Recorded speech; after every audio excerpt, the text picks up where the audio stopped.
lumubog na sana sa dagat ang bansang ito noong 1990s pa dahil kalahati ng kalupaan nila ay below sea level. Pero may ginawa silang sobrang genius kaya hindi sila binabaha. Ito ang Netherlands, ang hari ng flood control sa mundo. And speaking of flood control, at isa kang Pinoy, mapapasana all ka talaga. Sa unang tingin, akala mo edited o AI, pero legit yan. Sa Netherlands kasi, may isang tulay na hindi para sa mga kotse, kundi para mismo sa tubig. Ang tawag dito ay the Luimer Aqueduct na binuksan noong 2002. Dito dumaraan ang bangka sa ibabaw, habang sa ilalim naman, mga sasakyan ang dumadaan. Naging isa ito sa simbolo ng Dutch engineering, matibay at sobrang astig ng execution. Pero kung akala mo malupit na yan, wait till you see the Netherlands flood control system.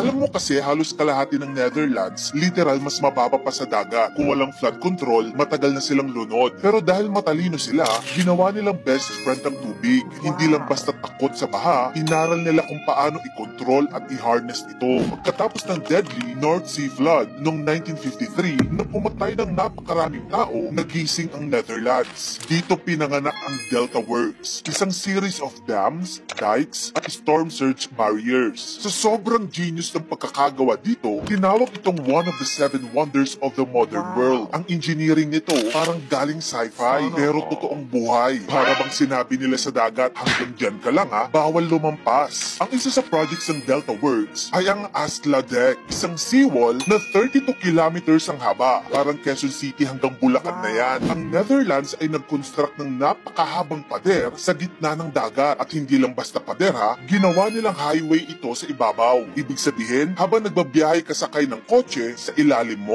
tinitigil ang dagat para lamunin ang kanilang lupa. Dahil dito, ang dating saltwater bay, ginawa nilang freshwater lake na, kontrolado at ligtas. Kung sa Pilipinas, emergency style tayo gaya ng plastic drums at prayers bago umulan, sila 32 kilometers na concrete seawall na tumatagal ng daang-daang taon. Ganoon kalupit mag-isip ang mga Dutch. Pero kung may bida sa lahat ng flood control projects nila, ito yun, ang Maasland Carrying, isang giant storm surge barrier na parang higanting pinto ng dagat. Automatic siya nagsasara kapag may banta ng storm surge papasok ng Rotterdam, isa sa pinakamalaking port sa mundo. Isipin mo, parang version nila ng automatic gate, pero hindi para sa subdivision yan ha, kundi para sa buong dagat. Built in the 1990s, hanggang ngayon, isa yan sa pinaka-advanced na flood defense system sa buong planeta. Imaginin mo na lang na may ganyan tayo sa Metro Manila. Saan kaya magandang itayo yan? Hindi lang pader at pump ang laban ng Netherlands. May real-time monitoring systems din sila, satellite data at hydrological modeling para mapredict ang galaw ng tubig. At ang pinaka-mind-blowing, hindi nila tinatratong kaaway ang tubig. Instead, they live with water. May mga floating houses, water plazas na nagiging park kapag tuyo pero reservoir kapag umuulan. Kaya ang Netherlands, hindi lang flood-proof, kundi climate resilient din. Ang tanong,